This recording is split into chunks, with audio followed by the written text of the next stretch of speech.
state back to normal as quickly as possible. This is not the new normal. We are not going to accept this as the new normal, and we are going to reopen Washington State and our country and get back on track. As Bill did post on the side, all my good jokes were already taken, but we do know that COVID-19 comes with an expiration date of November 4th. And I think it's whether Trump wins or Biden wins, it still expires on November 4th because the Democrats don't want to deal with it either if Trump is elected after it. So it's going to be an interesting time. First off, I'd like to start out by asking everybody to keep our great friend and patriot and American hero, Ron Reimer, in your prayers. He just recently went through a brain surgery. And it's also a reminder about what was happening when our hospitals were shut down, essentially, to any type of surgeries or activities. So if the hospitals had not been reopened, I'm not sure, and Gary could probably correct me, if Ron's condition would have been considered elective if it hadn't been found out. And if they had not taken action when they did, I think that Ron would no longer be with us. But now I understand he's recovering, and hopefully he'll be back strong as ever, hopefully sometime here in the near future. So just keep him in your thoughts. I'd ask that. He's a great man. So title of today's talk, I think, is COVID, riots, and Trump, trying to be a legislator in this incredible era that we live in here in America right now. We're definitely living the Chinese proverb, may you live in interesting times. I don't think you can get much more interesting than what we're going through right now. A lot of the things I'm going to talk about today and bring up are things that most people, I think, on the Zoom call will know and understand. It's not going to be a lot of things that are new to what you have heard, but I do think it's important for the people on the call to hear it from an elected Republican in Washington State. One of the complaints, one of the concerns I've heard raised by many people around Washington State and around the country is, where are the Republicans right now on this? Why are they not pushing back harder, except for President Trump, who was out there actually leading the charge to fight back and protect American culture, American society, American history? When we should be talking about America the Great, America the Beautiful, over our 4th of July, we should be talking about that shining city on a hill that all these people want to come to still. We end up, watching our monuments be torn down. We watch our national heroes being disfigured and disgraced and vandalized all throughout our country. And I think that those of us who want to stand up for America, want to stand up for our culture, for our history, for what we have provided to the world, we need to do a better job of that, being out vocal and talking about it every chance we get the opportunity to do so. I'll touch on that a little bit more as I go through my comments on the various items of COVID, the riots, BLM, and Trump, and the responses we're getting all throughout the state and how we move forward at this point. I'm going to try to keep my comments, under a half hour today, so we can get to questions, because I know there's lots of things that you guys would like to ask me also about what's going on in Olympia and how we do certain things. So first off, I just want to say that the COVID-19 virus is very serious, and we care deeply about all the people who have been impacted by it, family members who have become sick, people who have passed away because of the virus. So it is a very serious thing, and we have to treat it as a serious issue in our country. However, I am of the belief system that the response to COVID-19 has almost become more harmful than the virus itself. And there's really no way to go back and count the number of people who have died, lost their lives, committed suicide, otherwise been injured by the COVID response, not by the COVID-19 virus. And those are some of the things that we have to recognize and realize as we go forward, that the response needs to be done in a better way. And in Washington State in particular, the COVID-19 response has not been implemented fairly. And so let me just talk about Governor Inslee for a second, and my concerns. Going all the way to the beginning of this, many of us in the legislature, both Republican and Democrat, came together to say, we don't really know what we are facing and what we are up against. So when Governor Inslee declared the first emergency, all of us, including myself, were communicating with our constituents saying to take this seriously, follow the orders that are coming out of the White House and out of our governor's office. Let's see what we're dealing with, and then let's move forward as we get into the response situation. And under the Constitution and the RCWs of Washington State, the governor has the ability to declare an emergency. That's an important thing for us to remember in Washington. Our Constitution and our current laws allow the governor to call an emergency, and allows the governor to declare the emergency over. The only way for the legislature to get involved in that process with the actual declaration of an emergency is to go into a special session, and then we could vote as a legislature to terminate the emergency. So that's where we could get involved as a legislature on this particular issue. I think most people would agree that from the get-go, Governor Inslee's response was unfair, unequal, and in many ways unjust. And at the beginning of it, we tried to cut him some slack because he's making many, many difficult decisions on a daily basis about how we're going to try to manage that crisis that we were in at the beginning. But we all know the examples of where he allowed construction of low-income housing or government-funded housing to go forward, but he shut down private sector builders. He wouldn't allow drive-in movie theaters to open that were going to feature and show Christian movies, but he would allow other things to be open throughout Washington state. There are just so many examples of inconsistent and unfair application of the emergency orders out of the governor's office, and to a one, they seem to follow his campaign contribution sheet. So if you check the Public Disclosure Commission and you look at the contribution to the governor, you will see, I think, a very clear and discernible connection between the people who got preferential favored treatment and people who contributed to Governor Inslee's campaign or contribute heavily to the Democrat coffers. I think there's no way to argue that. And that's when you're in an emergency situation like we are right now, you have to work in a bipartisan fashion with the consent of the governed. And once the people lose faith in what you're doing, the emergency orders really make no difference, and people are going to ignore them and continue trying to go about their daily lives. The other disconnect, I think, is from public employees to private sector. And I'll touch on this when we talk about a special session. I don't want anybody to suffer in Washington state. I don't want to see public employees lose salaries or lose their jobs, just like I don't want to see people in the private sector lose their job or lose their income. But I think you have to look at what's happened in Washington state, and you will see a very disproportionate impact on private sector jobs compared to government jobs in our state. Even with regards to certain things like the pay raise, Governor Inslee refused to eliminate the 3% pay raise that goes to state employees. What he did say is you have to take a day of furlough. You get the pay raise, but you have to take a day of furlough per month through January. But on the days when you're on furlough, you can actually collect unemployment, meaning they will actually be making more money than they were before. And like I say, I don't want to punish public employees, but if we're actually in this together, there has to be shared pain.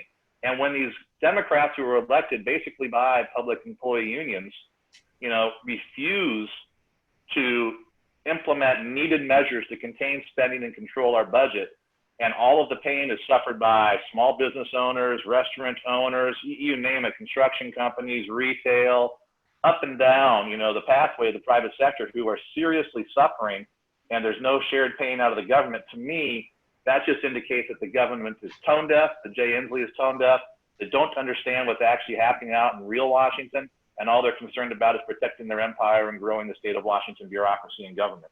And that's very disconcerting. So the question I've heard from many people, special session. Why can't the Republicans force a special session in Olympia? Now, there's only two ways that a special session can be triggered. One is for the governor to call the legislature back into a special session. The second mechanism is for the legislature, by a 2/3 vote of its members, can call the legislature back into a special session. Governor Inslee has no interest in giving up his power and calling a special session. The legislature, controlled by Democrats, has absolutely no interest calling a special session. Now, from their perspective, I believe they think that they're winning on this. They think polling data is on their side. They're able to keep their main contributors happy by not doing any pay cuts or any type of issues to the public employee unions. They are very scared of going back into a special session and having the bad legislation that was passed, the massive increases in spending, come to full light in a legislative session when everybody has access to it.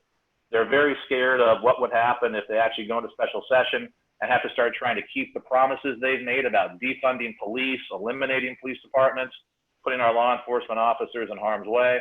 All of those things that they have promised, the pressure would then mount on them coming into the election to actually deliver on. So I believe they see it right now as the win-win for them is just to kick the budget crisis into the future, if we actually believe we are in a crisis, deal with it after the election in January, when they're going to come back with massive new tax increase proposals from income tax, capital gains tax, carbon tax, cap and trade, property tax increases, you name it, that is on their list, because they're going to have to make up $9 to $10 billion to meet their budget. Now, keep in mind, going back to the last legislative session, they increased state spending by about 20%. And one of the things that I try to focus in and break through with the mainstream media on is the fact that we're actually taking in $2 billion more of your tax dollars in this budget cycle, even with the COVID response, than we took in the previous budget cycle. So a 4% increase in total dollars coming in from taxpayers, but the Democrats passed a 20% increase in state spending, and that's where the trouble lies. I think it's absolutely amazing that even with the COVID response crisis and the decline in what's been happening out there, we still saw that increase in terms of dollars coming in and the projection of dollars coming into the future. So with regards to the special session, we've been pushing on it. And here's a little inside Olympia stuff. And if people have a question also as I'm going through this, Gary, I'll leave it up to you to determine if I stop in comments and take a question also, however you want to handle that. But there's two types of emergency things that happen through the governor's power in the Constitution. One is the emergency declaration, which can only be changed by a vote of the legislature. The other are these continuing proclamations, which deal with certain aspects of implementing the emergency order. Many of these require legislative approval after 30 days if we're going to continue them going forward. Now, some of these things make a lot of sense. For example, if you can't get your driver's license renewed, we're going to allow you to renew it online or not have to get it renewed because you can't go into the Department of Licensing and get it renewed right now. Is that a good thing? Yeah, it's a good thing. We have things we've done for nursing homes to allow them the ability to waive some training requirements so they can get staff in place quicker. Also emergency rules so that they can keep people out of nursing homes in order to keep the facility safe. Good idea, maybe, maybe not, but it's something we can work on. Other activities in telemedicine have been done through emergency proclamation. My belief is, because I believe we should go to special session and we should have the legislature working on this right now, is I don't believe the legislature should extend any more emergency proclamations from the governor to force a special session. Every time the legislature continues to approve them, it's a pressure relief valve in the process, and that's why Governor Inslee thinks he's winning, and the Democrats don't want a special session because the pushback doesn't exist there really to try to force us to that special session. If we go to special session, the Democrats are still in the majority. They're going to try to pass bills that they want to pass, but I think it will bring to a head and bring into the daylight some of the bad things that have been happening under Democrat control for the past couple of years, and also some of the things that have happened with regards to the COVID response that were just inequitable and unfair. Gary touched on this at the beginning when I hopped on, but one of the things that I'm working on and trying to work with my colleagues in Olympia is that we have to get different statistics out of the Department of Health when it comes to COVID cases. Right now, they're trying to use just the vast numbers of people who are identified as having COVID to continue the crisis mood throughout Washington State and throughout the country.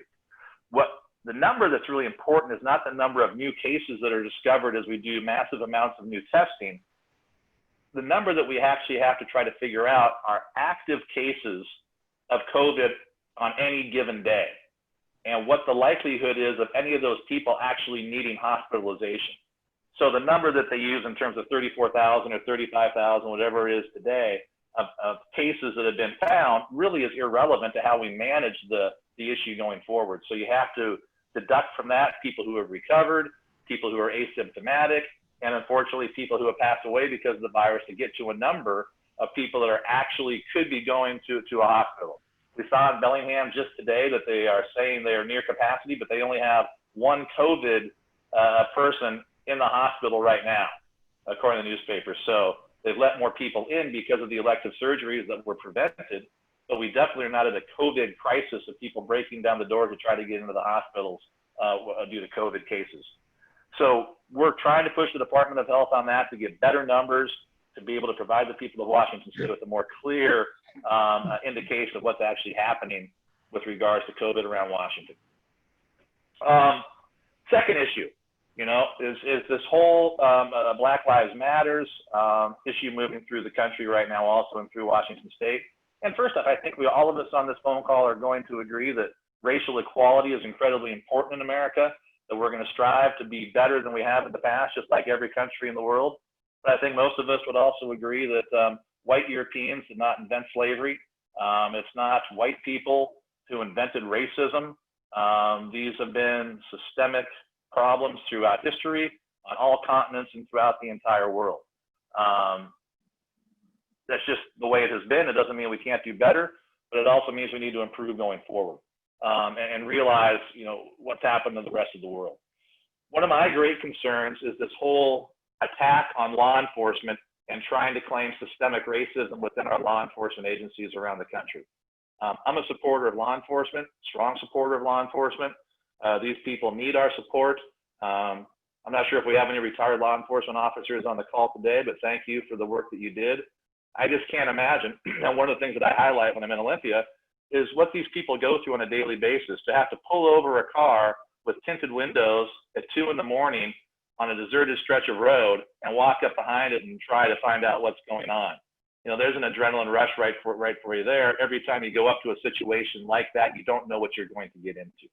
I do believe that we have a systemic problem in our country, and that systemic problem is not racism with police officers. Our systemic problem is that too many young Black American men find themselves in potentially violent situations with police officers at a much higher rate than other races of people in America. That's our systemic problem, is the high number of interactions between young Black men and law enforcement officers in potentially dangerous situations. And in these situations, it's not like the law enforcement officers are calling themselves in. In our major cities, the 911 calls are coming from other Black Americans to call in the police because of what's happening in their communities, leading to these situations.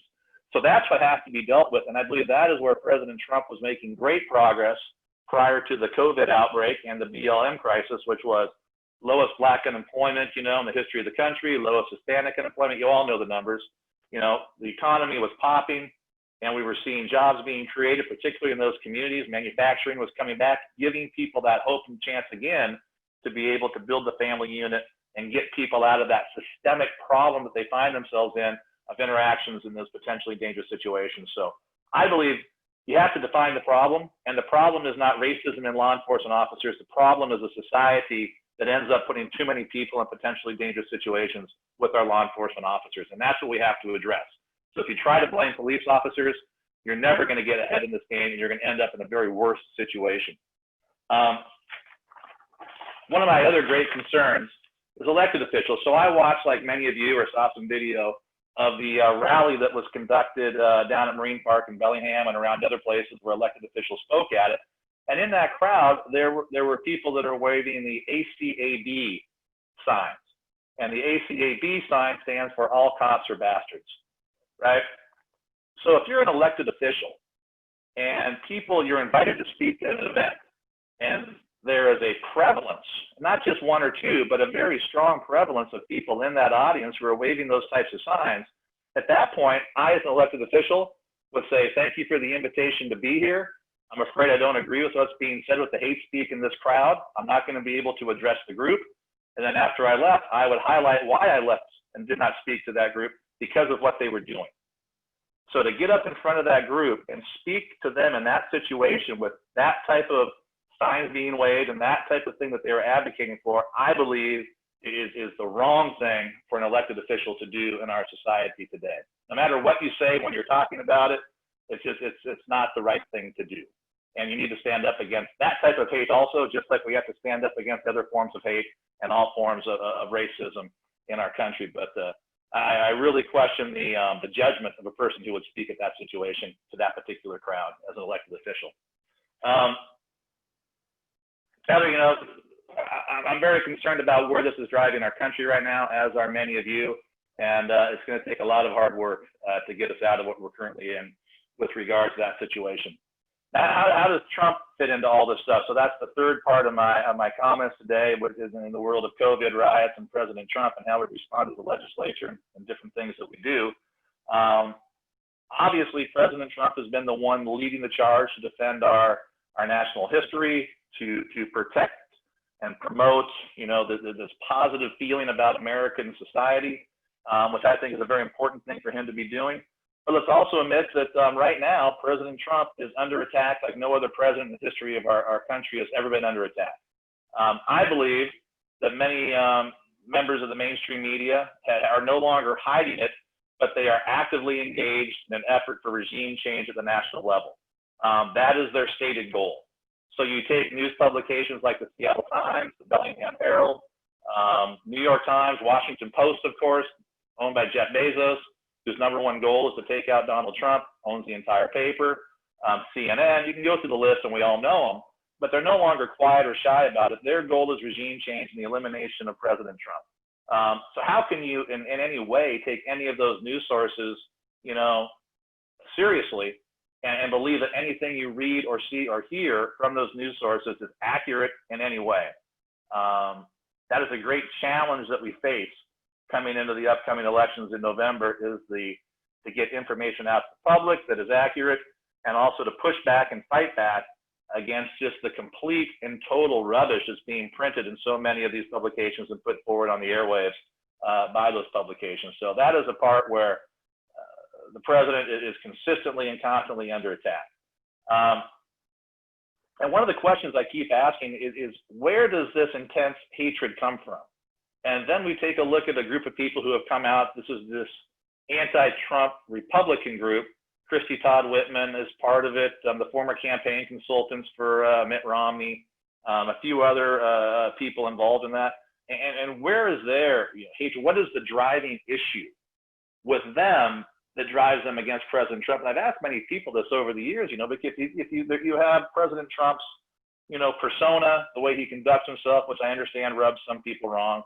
And all of us at one time or another have probably said, I wish that President Trump would talk more like Ronald Reagan and have a bit more eloquence to how he communicates. I think we've all said that on occasion. But that's not an issue that gets you to the level of hatred. And what I think it truly is, with people like in this Republican group, these Republican groups are the ones who believe, Bill Kristol being the other great example, fundamentally are in favor of open trade borders with all countries. So if you're a globalist like these individuals are, whether you're at Amazon, Microsoft, working for those types of companies, when you look at the world, when you look at the United States, you see 330 million potential customers and clients in the United States of America. You look at China, you see 1.5 billion. You look at India, you see 1.2 billion. And so these people, their issue is opening up everything, moving jobs out of America. And you can't argue with it when people like Christy Todd Whitman, Bill Kristol, and others in that group were in charge of different things. Jobs fled America, and we exported our means of manufacturing to other countries. So that Republican group, I think, is former Republicans, I would have to call them. They are violently opposed to Trump's nationalism and his trade deals with China and his efforts to bring manufacturing jobs back into America and his efforts to secure our border. To me, those are the fundamental things that these people are against President Trump on, because prior to COVID and prior to the riots, I mean, how could you not like the economy that he was building in America? How could you not love the massive amount of jobs that were being created for people all over our country? The massive amount of jobs that were being created in inner cities for traditionally unemployed people. All of the things he was doing, all of his policies that he was putting forward were moving us in that direction. So that's my fundamental concern going forward for the election in November. We're on a pathway to a stronger America. We're on the pathway to an America that, under Trump, to an America that embraces these jobs, that respects people, that is trying to give people that opportunity to move forward. And now we are up against radicalism like we have never seen before, and it's being promoted from places we have never seen it promoted from before in the way it's being promoted. So it's going to be an incredibly challenging year. I'm not going to be a conspiracy theorist today and say that the COVID crisis was brought about in order to take out Donald Trump. I think some of the aspects of the response in the United States have been geared to take out President Trump. And I do believe that the organizers and the promoters of the BLM movement, particularly the ones that are promoting the riots and the violence, I do believe their goal also is to take out President Trump, who was, prior to all this, polling very well with minority groups throughout America. And I think some people said that couldn't be allowed to last. And so that was geared, the response in particular, to take him out. So those are my thoughts. That's my notes I have with regards to moving forward in the age of COVID, getting us back to normal as soon as possible, not accepting this as the new normal, not accepting that we will not be back at the Elks Club again, you know, hopefully in 2 meetings at least, to be able to act as human beings, interact in the way that we want to interact, and get our country back on track. And that's got to be our goal all the way through. And we do know that this COVID response has had a huge impact on people. We also, as I say, take the sickness, the illness very seriously, but we also have to get our economy going and get America working again. And this, I'm going to close with this, which unfortunately is not a positive, but I'm afraid that we have not seen the final shoes drop with regard to the economic impacts of the COVID. Today, right before the call, I was listening to the radio. United Airlines is announcing massive layoffs. Alaska Airlines will have massive layoffs. We used to have a pilot shortage. Pilots are now being laid off. Boeing Company going through another round of layoffs, our own layoffs here at Alcoa. We are seeing bankruptcies from all different types of companies, whether it be restaurants. Brooks Brothers today declared bankruptcy and will be shutting their stores. I am very concerned that the tidal wave, the tsunami of bad economic news is building, and it has not crested yet in the United States, which will have something we have to deal with. And that's why we got to get our country back on track as soon as possible. Even with the positive job numbers of 4.8 million jobs created in June, great number, but it's not getting us back to where we need to be, and we are seeing additional layoffs in different parts of the economy. And we just cannot continue to keep printing money in Washington, D.C. to give out to people to try to create stimulus to keep the economy going.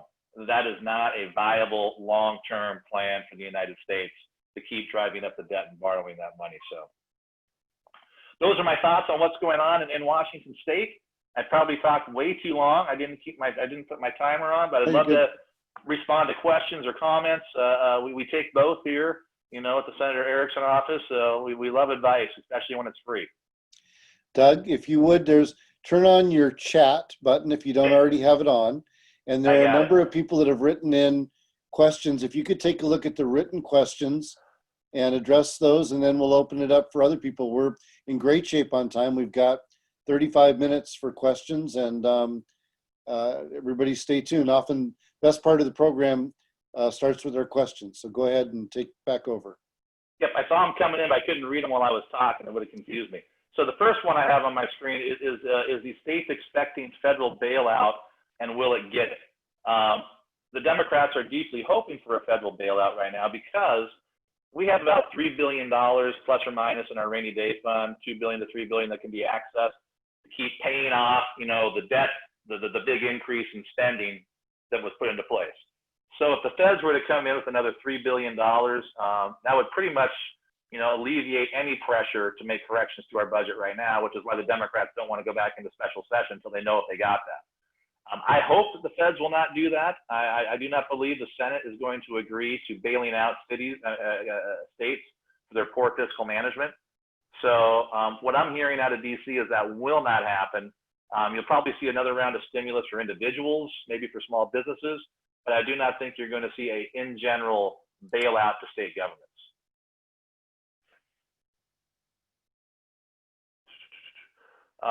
Freedom Foundation has filed a lawsuit against mandatory mask decree by Inslee. Is there a chance that will be overturned and soon? Hard to say. We have not been having a lot of luck in the court system. You know about the lawsuit that was filed in Chelan County with regards to the emergency order. And that judge, I did not follow the case closely, but I did find it was rather interesting that the Attorney General disqualified the judge it was supposed to go to, and then it went to a new judge who happened to be a Jay Inslee appointed judge over in Chelan County. And she ended up ruling that the people did not have proper standing because they had not been impacted yet, I believe was her ruling. So she allowed she denied their petition to declare the emergency gone. So we'll see what happens with the mask mandate also. I think that would be a tough one nationwide. It's moving, so I'm not sure about that, but we'll leave that up to the courts.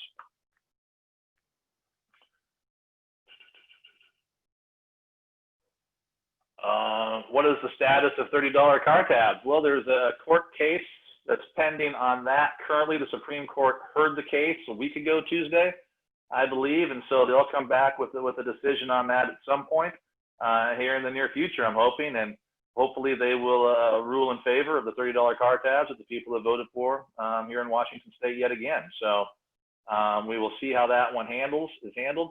But the $30 tabs, I believe, is such an indicator of how much the Democrat Party has shifted since the time of Gary Locke and even of Chris Gregoire. When $30 tabs originally passed and was thrown out by the courts, it was the legislature that came back almost immediately and put it back into place because it was the will of the people, overwhelmingly popular, and we did that through the legislative process. Now the Democrats refuse to put $30 tabs in place even though the people have voted for it, and they're trying to throw it out on a technicality. So to me, that's just an indicator of how far the Democrat Party has moved hard left in Washington State. And hopefully a lot of regular Democrats, traditional Democrats, are starting to figure that out and will either support Democrat candidates again who are more reasonable, or they will come out and support independent and Republican candidates to get Washington State back on track and be able to deliver things like $30 car tabs, 2/3 to raise taxes, property tax constraint and control. All those things would be very important. The next one, I really can't answer. What is the true status of Whatcom County government and funding? Is the county getting federal funds? County always gets some federal funds. I'm not sure where they're going, and I don't feel comfortable answering that one because I don't know the answer to that, so I can't really speculate on that. Then from Terry, never Trumper staffers out of the Bush Center have formed a super PAC for Biden. Yeah, I think I kind of hit on that in my comments earlier about who these people are and why they're doing it. And I believe it's for financial reasons, and they're globalists. And these are the types of people who are happy to see 150 aluminum smelters in China and no aluminum smelters in America. That's their belief system. They are free traders. They want to make a ton of money, and they want to game the system. To me, that is crony capitalism, crony socialism, whatever you want to call it. But I don't think those groups are the ones who are looking out for the working people of America, and that's why President Trump was elected in 2016. I'm not overly worried about it. I'm more worried about the generals because people are like, the generals don't like him, those ones that came out. But again, I would say that those tend to be the globalist faction of the military. I'm not too worried about Christy Todd Whitman and I forget the name of that consultant guy who's always on MSNBC, Schmidt or something. Is that his name? Anyway, I'm not as worried about that.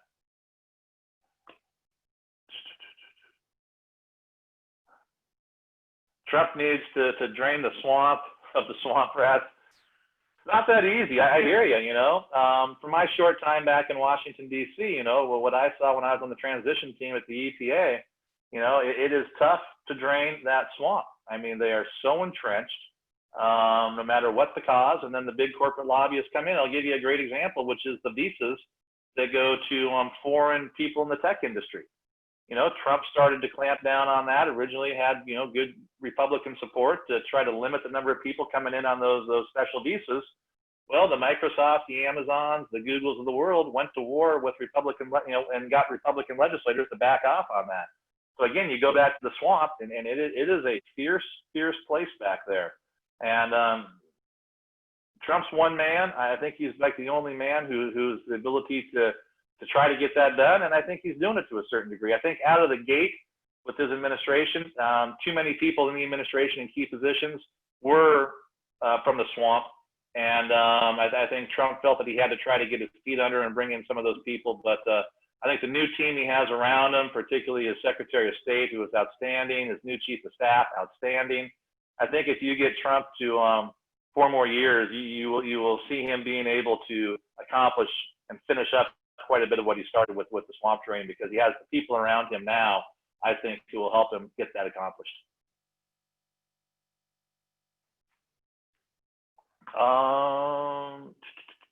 Open Canadian border, must be hurting. Yes, it's killing us. So I've been on the phone quite a bit with my favorite Congresswoman, Kathy McMorris Rogers.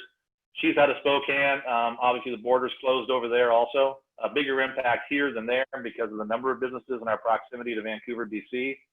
We're pushing on that. We're trying to get the borders opened again. A lot of it's Canada, to be honest with you. But that's where this fake media in America really harms us with the constant reporting of number of cases and not number of active cases.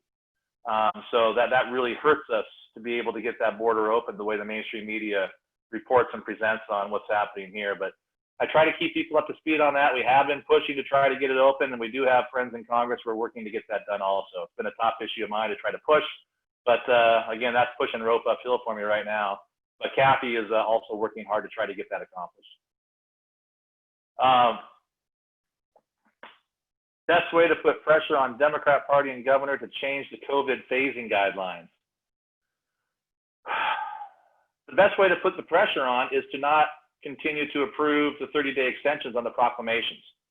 And that will hurt in certain ways, and certain groups, you know, who need to take advantage of it, it will hurt them. But that's the way that he is able to relieve the pressure on going to a special session, because these things will pick off special interest groups. And so a lot of these things go to the people who have the lobbyists there, you know, and who, again, have already paid into the Inslee re-election campaign, will tend to get the benefits out of this. There are certain ones that would be very hard to vote to not extend. But the only reason we need them is because we're in this crisis situation. And just to remind people, the emergency statutes and the parts of the Constitution that the governor is utilizing, it was never intended to be a situation that would go on for months and months and months, and perhaps a year, you know, whatever he wants. This was intended for if you have a gigantic earthquake and all the bridges collapse and nobody can get to Olympia. If there's a EMP, you know, burst from North Korea and all of our electronics are fried, or if there's some type of war situation, excuse me, that's what these emergency statutes are meant for, not for an ongoing situation like this. I think many of us would try to make the argument we are no longer in an emergency. We are now trying to manage a situation, but not in emergency mode. And that's why the legislature needs to come back. So that's how you get the pressure on. Excuse me. Get the pressure on the governor and the Democrats for both a special session and to get us moved out of this quicker. I think pressures also become applied once parents are told that their kids are not going to be going back to school in the fall, or they're told that their kids are going to be going remote school again, and they're going to lose another year of their life. Other ones are going to be when private universities start going bankrupt because parents are not going to spend $50,000 a year for their kids to do remote learning, when they could be going to University of Southern Vermont or whatever it is and do the remote, or Liberty University remote, and get the same education you would get at a much reduced rate. That's going to be another place where pressure is going to be applied. And don't even get me going on higher education and the corruption in the university system, because that's a whole different topic for a different day. Oh, then yeah, Canadians don't really want the Democrats down here. They want their citizens spending money down here. Yes, agreed. They would like to keep the people home, and this is a very convenient excuse for them. Can Inslee enter into compacts with California and Canada without legislature's input? Nothing that's binding. I mean, all the things that he does in that situation are all symbolic. When he says he wants to create a West Coast climate collaborative, or he wants to do a West Coast response to COVID, you can do emergency orders right now, I guess, to try to promote that. But that's, again, that's where the legislature needs to come in and not extend those if he does try to. But really, he has no ability to do that. If I missed one, let me know there. Also, I'm just droning on right now. So if you want to have, if people want follow-ups, just interrupt me. Yeah, what happens if 40% of parents opt out of public schools? I feel bad for the kids. If the parents could do it, I would recommend it. I'm thankful that referendum 90 is going to be on the ballot this year, so we can start trying to take control of our schools back. I have a piece of legislation that I'll be introducing here shortly that says that public employees cannot be forced to wear T-shirts or buttons or to promote secular activities not related to their jobs. So teachers cannot be forced to wear BLM T-shirts or wear certain buttons and promote certain things, either by their employers or superintendents of their schools or by their unions. I've heard from many teachers who have felt pressured, or staff members who have felt pressured to wear T-shirts on certain days for different things, and just wrong. One of the things I think that with this whole crisis attack on American history and Americanism, that's coming from our schools directly, and we have to get education taught properly again in America. And I believe, I'll probably run a bill next year saying that every high school and middle school student must have a year-long class called America the Great, where we're going to force schools to teach people about the great things of America and get away from what they're doing currently, teaching that America is evil. So lots of comments I can make about that. Trump. Did I miss any there, Gary?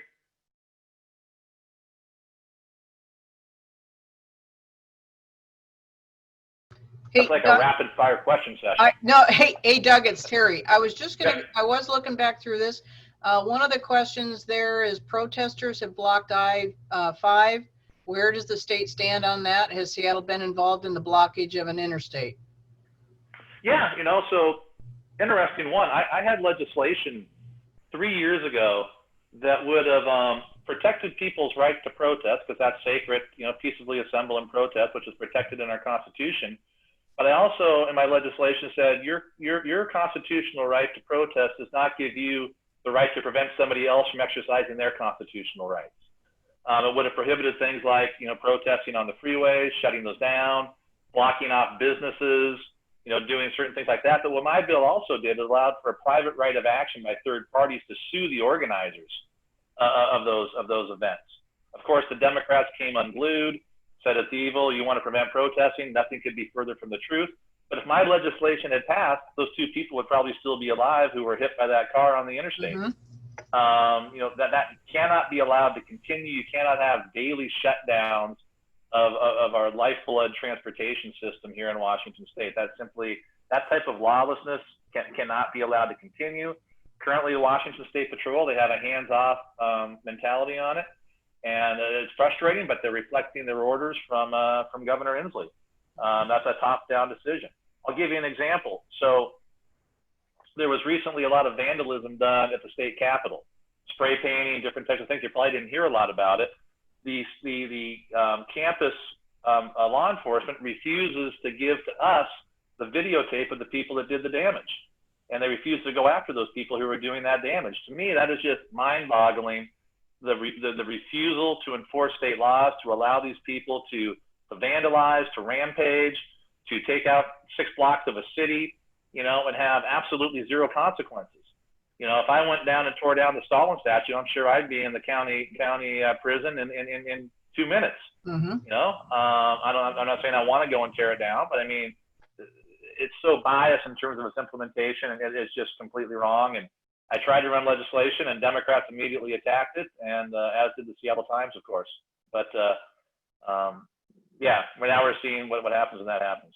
And any other verbal? I like verbal questions better than reading them off the thing. So that's one, that'd be great.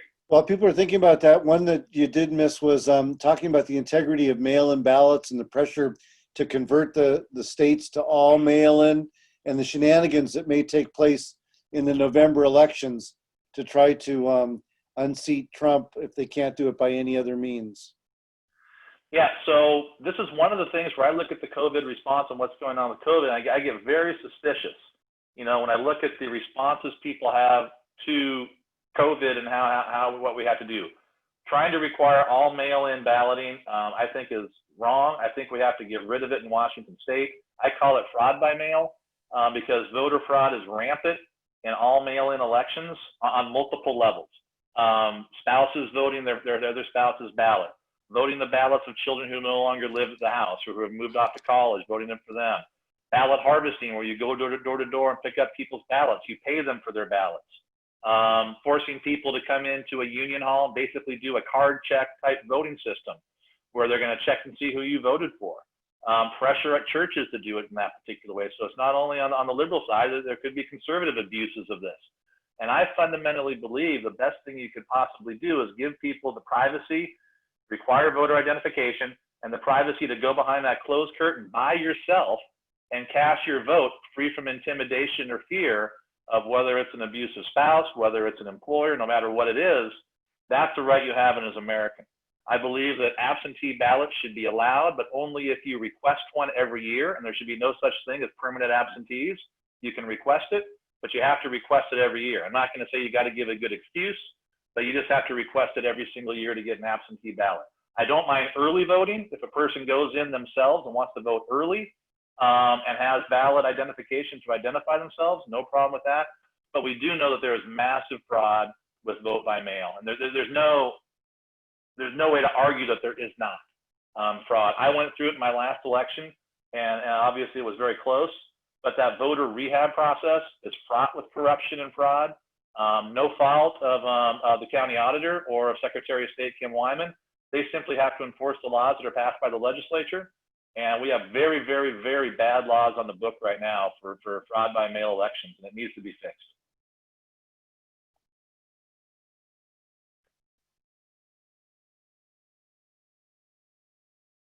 If people want to unmute themselves to ask questions, go ahead and feel free to do it. There are a couple more written ones. If not, I can bring up if people don't want to talk.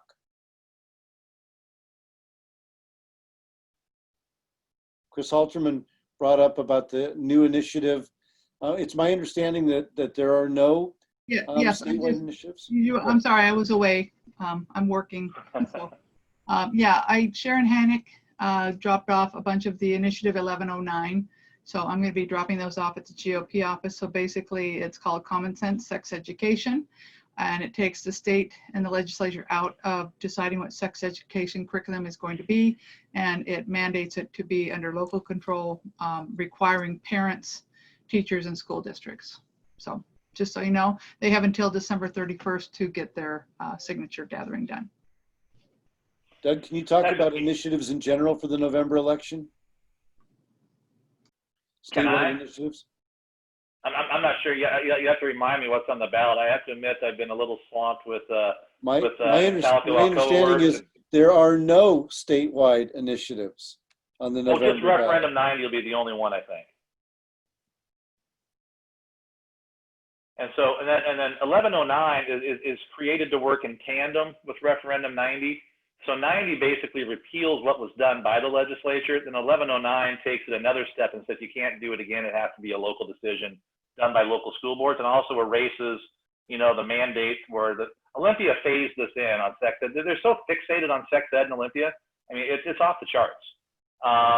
We don't have a statewide curriculum for math, for science, for teaching people that America is the best country in the entire world, but they insist that you have a statewide curriculum, very biased, very aggressive, for sexual education starting in basically kindergarten. I mean, it is crazy how fixated these liberal Democrats are. Remember they always said, oh, Republicans, keep the Republicans out of your bedroom? That's the only place the Democrats want to be, is in your bedroom, mandating and regulating every single thing. It is crazy. So 1109 is a follow-up to referendum 90, and it basically takes away the requirement that if you teach sex ed at the local level, it has to be the way the state tells you. That's the old law. The new law is now you have to teach sex ed. This is what referendum 90 gets rid of. You have to teach sex ed, and it has to be taught this specific way with this specific curriculum. That's why I strongly suggest you support Maya Espinoza for OSPI, Office of Superintendent of Public Instruction. She is an awesome candidate, and I cannot highly recommend anybody higher for that position. She is excellent.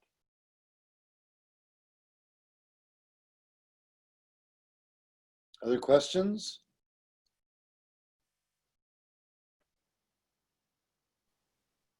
I'll give you 15 more seconds.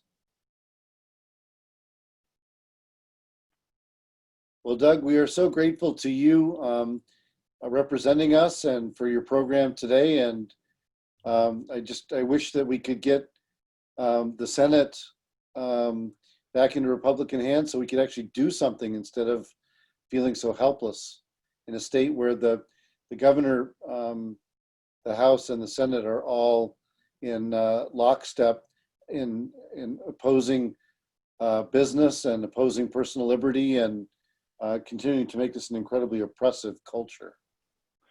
It is something else. And just to say thank you so much for allowing me the chance to come and present today.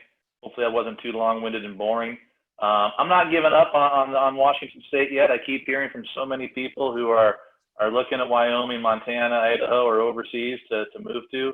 I'm not ready to give up on Washington yet. I think this election is going to be a watershed, though. which way are the people going to break? Because you could not have a more clear choice ever in terms of elections. When you have Democrat candidates addressing rallies saying that all cops are bastards, advocating for tearing down statues of American heroes, for desecrating the Jefferson Memorial, the Lincoln Memorial, the Washington Monument, what could be more clear in the upcoming election? And I'm hopeful that a lot of people are seeing that, and that Republican candidates can provide a safe bastion for disaffected Democrats who don't want to be part of that, for Democrats that don't hate America, for independents that don't hate America, who maybe have been rubbed wrong by Republicans in the past or whatever. But this election is a watershed for those people to make that determination of what they want for our country. And do they want to rip it down and tear it down and deface our history? And do they really agree with that? And I hope and I believe that the majority of Washingtonians and the majority of people in our country do not want to go down that pathway. And we need to be clear and vocal and give them that option coming into the election. But it means Republicans have to stand up, reach out to Democrats and independents and other groups, expand the tent, not make it smaller, and bring those people in, hopefully in a coalition to say, we still love America. We still believe the best days are in front of us, and we're going to work together to get that done. So thanks for the chance to be here. I'm looking forward to doing it live next time and seeing you guys all in person. And I will never accept this as the new normal. Agreed. Well, thank you all for participating today, and look forward to seeing everyone next month. And with that, we are adjourned. Thanks, everybody.